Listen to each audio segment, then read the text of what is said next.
Hello, and thanks for joining me for this episode of Lights Out. I'm your hostess with the mostest ghosties, Sylvia Schultz.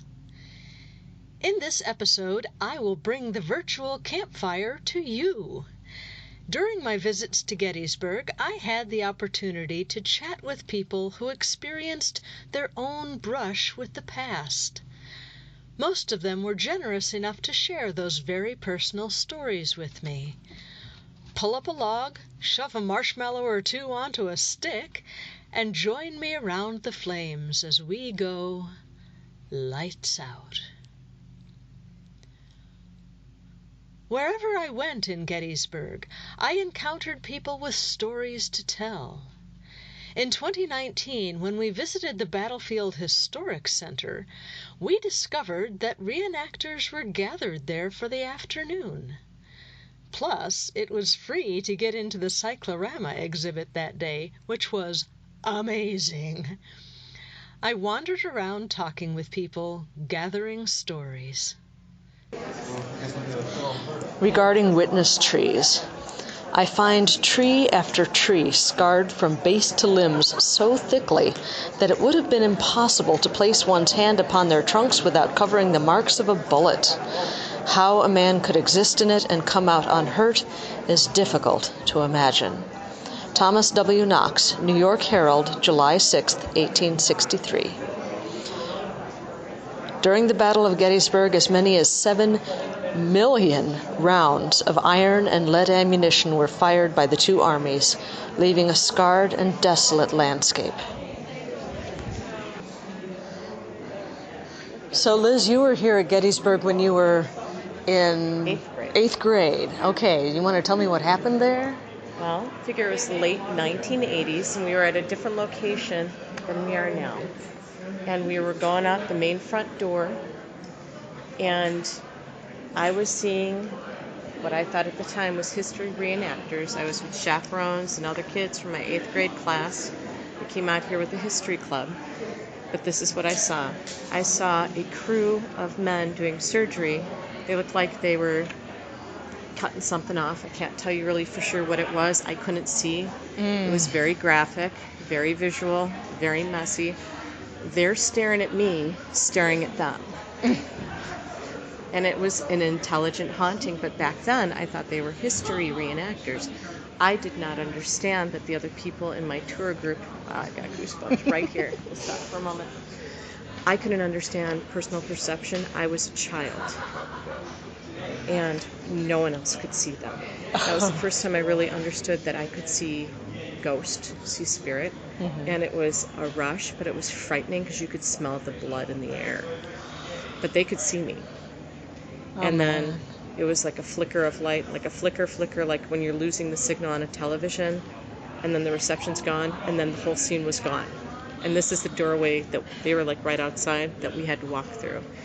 I can't remember for certain if we were getting off of an elevator and going out, or if it was just at the main door. But I remember stopping dead in my tracks and the chaperone going, "No, honey, there is no reenactors," and patting me on the back going, basically, there, and treating me like I was really strange. But you know what? Everyone's personal perception's different. I can't differentiate what I see versus what somebody else sees. But there was a crew of guys doing surgery, and it was surreal, and it was messy, and it was smelly. Since then, this cyclorama, and it was the cyclorama with the museum building where this happened at back in the late 1980s. The building was raised in 2008, I believe, or that's when the new building was built. I'm not quite sure which is which, but this place still feels messed up. So I'm very curious, as I've got goosebumps all over my body now, of what I'm going to witness today. So we can kind of play the game show and tell, like, so do you see him, or is it just me? Because I can't tell the difference. It's a perception. What gives it away for me sometimes is the taste of blood or the smell of blood, especially when it's rotting. There's nothing quite like it. But you will get intelligent hauntings out in Gettysburg, not just residual. They could see me. That was Amazing. creepy as hell. And figure I'm a Sure. little kid, and I just think, hey, we just got done seeing people like mannequins in costume, and I'm going, wow, who's these guys?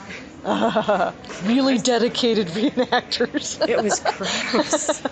It's pretty gnarly.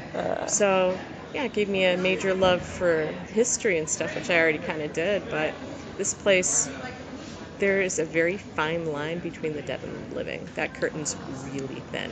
Because people that are about as psychic as a grapefruit, or a pest dispenser, frankly, they're feeling stuff here, so I am climbing out of my damn skin. Too many dead guys. So, Thanks so much. absolutely, it was a pleasure talking to you, Sylvia. Have a nice day.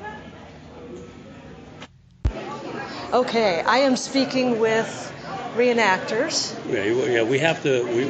We're not allowed to give our personas today inside, but we do have personas. But today we will just speak about reenactors and living historians in Brilliant, general. thank you.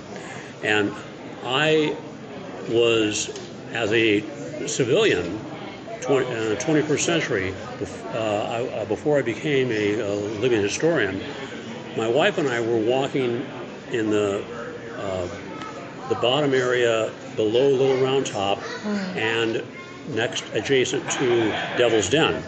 And they used to have a little portable outhouse there. So from the little parking lot that they have, and it was warm, so I was just wearing a t-shirt and shorts, and I walked ahead of her because I really needed to use the privy, okay? So unbeknownst to me, she had stopped and was fixing her shoe. So I thought she was right behind me, and about partway there, I felt someone pull on the back of my shirt, kind of like that. Okay. Not real hard, but enough to. That's Linda, and I turned around, and Linda's 30 paces behind me, and I went and told her about it.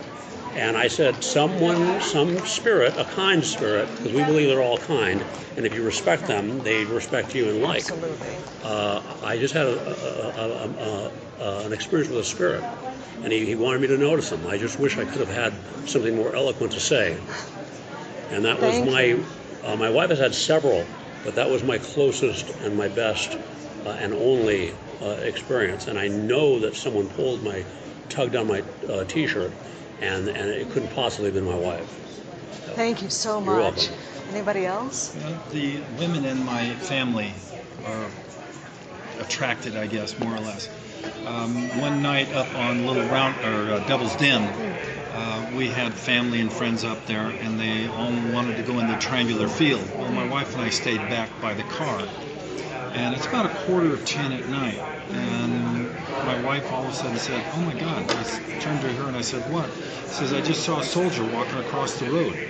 So I said, "Quick, take a picture." So she did, and all came up is a big orb in the middle of the picture. Okay. She says, "That's not what I saw. I saw a man wearing a kepi and a greatcoat and boots walking across the road."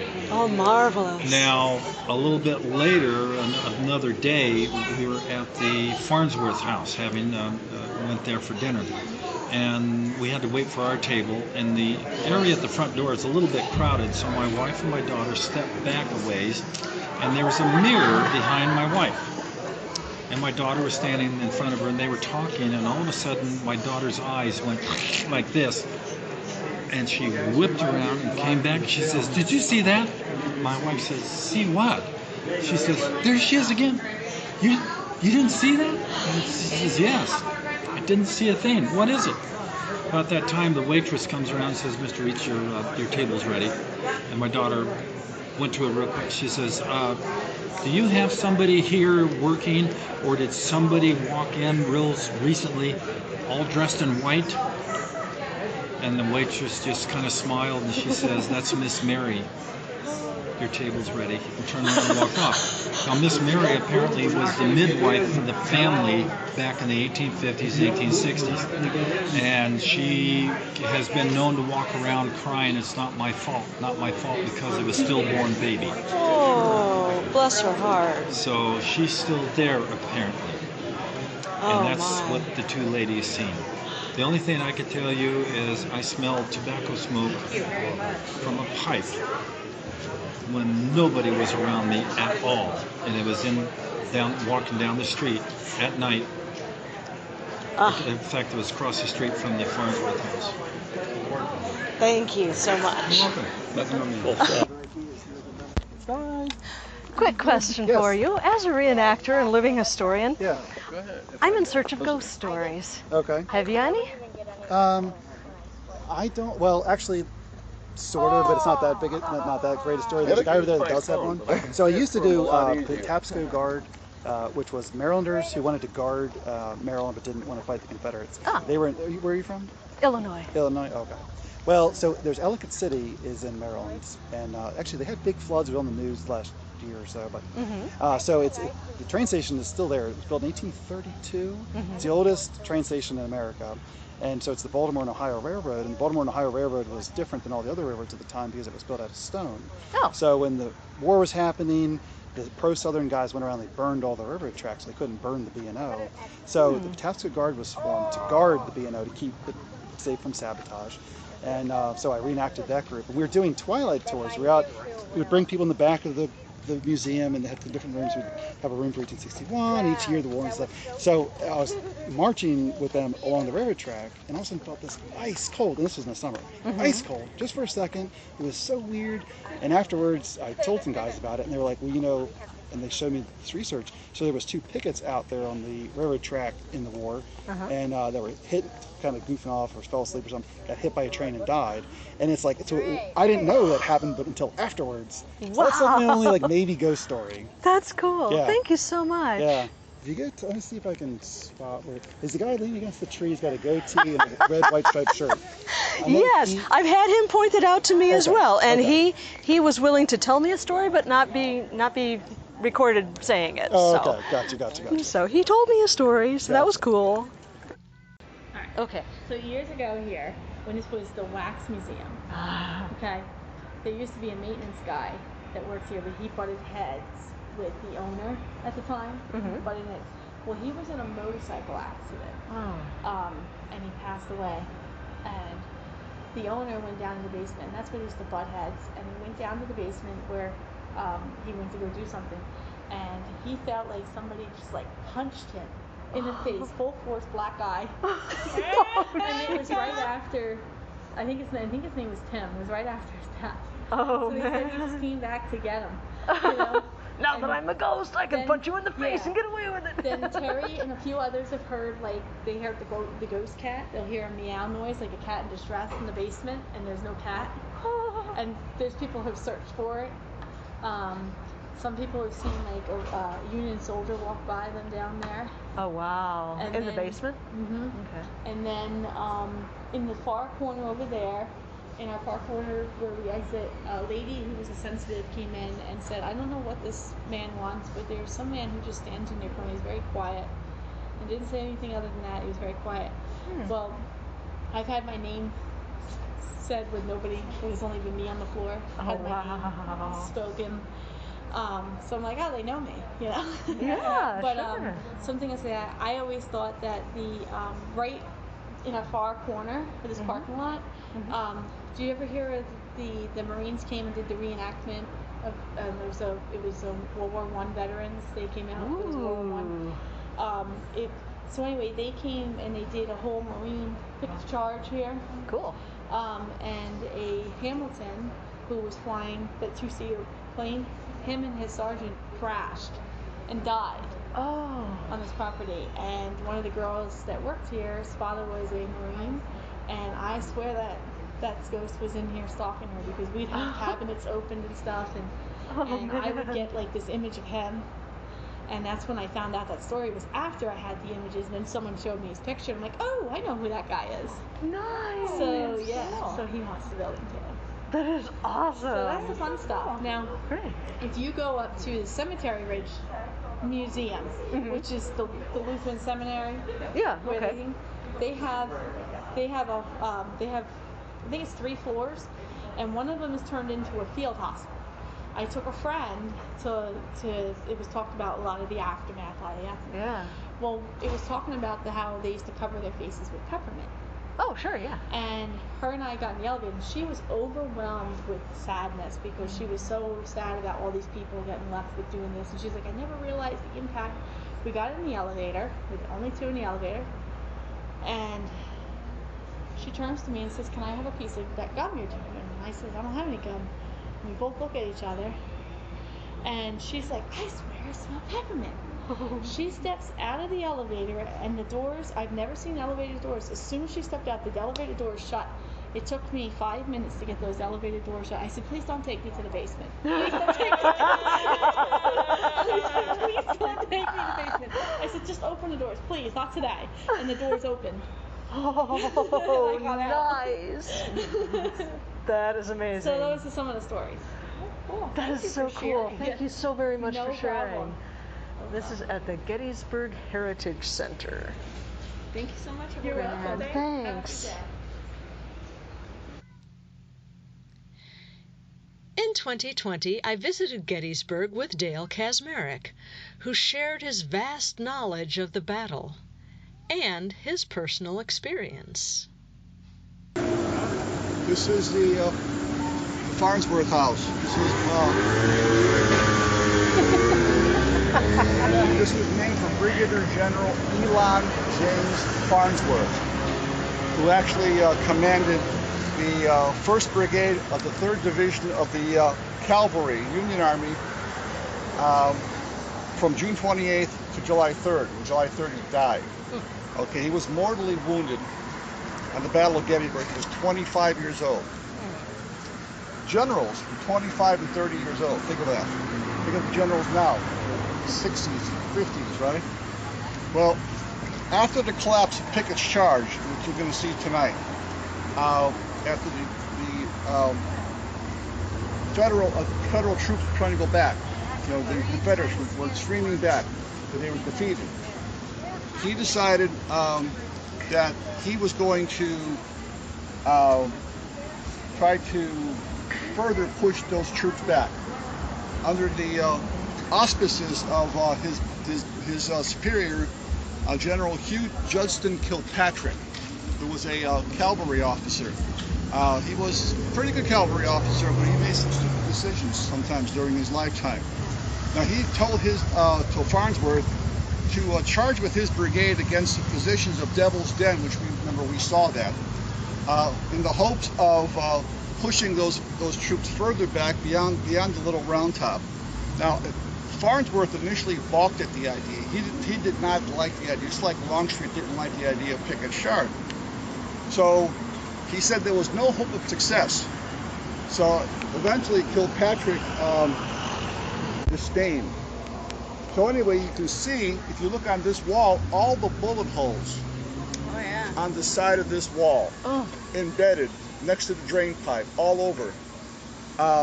Some had suggested, maybe wrongly so, that the shot that killed Jenny Wade, which is way down the street over there, was shot from that attic window. Now they call it the garret in the attic. Now there was an ad hoc infantry division, soldiers that had broken in, or maybe the door was wide open. They climbed the stairs, they went to the place that had the best protection and the best vantage point, and they laid down on the top of the floor, and they were actually killing soldiers back by the Jenny Wade. Maybe not Jenny Wade herself, but they were killing soldiers that far, the sharpshooter. And they said that when the soldiers were captured, one of them was found playing a juice harp, which is a very popular instrument at that time. They say that people still hear a juice harp being played up there in the attic from time to time. Now, when I was here in 1995, I actually was here with the sightings crew. We investigated that the battlefield, the Little Round Top, the Triangular Field, and myself and the entire sightings crew stayed here at the Farnsworth Inn. Now, all of us were here, and there was one other couple that was staying here as well. And back then, I don't know how it is today, but back then you had your key to your room, and you had a key to get in the back door, and then you locked the back door when you got through. And all night long, well, first of all, they put me in the most haunted room. They said, this is the most haunted room. I said, well, great, bring it on. Nothing happened to me in the room. However, all night long, I kept hearing people walking up and down the stairs. Footsteps. Now, maybe significant, maybe the residual from when those ad hoc infantrymen were up there climbing the stairs to shoot down that way. Well, after about the second or third time, and a couple of times opening a door and not seeing anybody on the stairs, well, Dale says he's going to sit there with his hand on the doorknob, wait for the sounds happen, open the door right away. Nobody on the stairs. Nobody on the stairs. So I don't know. They had to be residual sounds at that point. All the sightings crew at that time was already asleep. The other people had not came back yet. We didn't see them come in, and it was still quite early. It was only like 10:30 at night. So I don't know. The sounds would have probably, you would think, have been more residual during the time that they were shooting, but they could have been heard anytime, pretty much. So it is a very haunted spot. They do ghost tours here. They actually take you into different areas, the basement. It used to be run, it still may be run by a woman named Patty O'Day. Who's a very nice lady. I met there in 1995. She's probably a little older like I am, back from 1995 as well. That's when I first met Mark Nesbitt as well. He showed me all around the whole location, and he was actually in that sightings episode as well. So myself, Mark Nesbitt, Patty O'Day, and Charles Evans, who's a professor at Gettysburg College that actually teaches courses in sociology. And he had told the story, and I don't know if we'll have time to view it, but we might be able to, of Pennsylvania Hall. Now, Pennsylvania Hall is right on the campus of Gettysburg College, and there's a cupola on top of that. And they said that a number of people, including college students, late at night would sometimes look up there and see a silhouette of shadow of a Civil War person on top of that cupola, pacing back and forth. And it was used as an observation tower. So the interesting story is that there were two administrators one afternoon. They had punched the elevator to go down to the first floor. It did go down to the first floor. It went down all the way to the basement. And when the doors opened up, it wasn't like an area that was like storage, which it should have been. It was like on a scene out of Time and Reason. There was actually people laying, bleeding, bandaged up, crying for help. No, they were frantically trying to push the buttons to get out of there, and eventually they pushed the buttons, they got up, and nothing else happened. So that's a pretty creepy area. It's just down the street here a little bit of Pennsylvania Hall on top of Gettysburg College. Now back at the turnstile, at the big roundabout, there's a place called the Gettysburg Hotel. And the Gettysburg Hotel is actually a pretty haunted spot as well. It was built in 1797, so it's a pretty old building. It is home to at least one resident ghost who appears before hotel staff and guests quite frequently. Rachel, a Civil War nurse who lived in the building at the time of the battle, is said to move between guest rooms and hallways in the hotel. Guests have reported that clothes have been gone mysteriously missing and drawers left open, to which some believe Rachel is rummaging through in search of medical supplies. So that's a pretty cool place too. We are coming up on the 100th episode of Lights Out, but before then I have another surprise for you. In the next episode, episode 99, we're going to explore a Confederate field hospital. We'll be wandering the woods in the dark the next time we go Lights Out.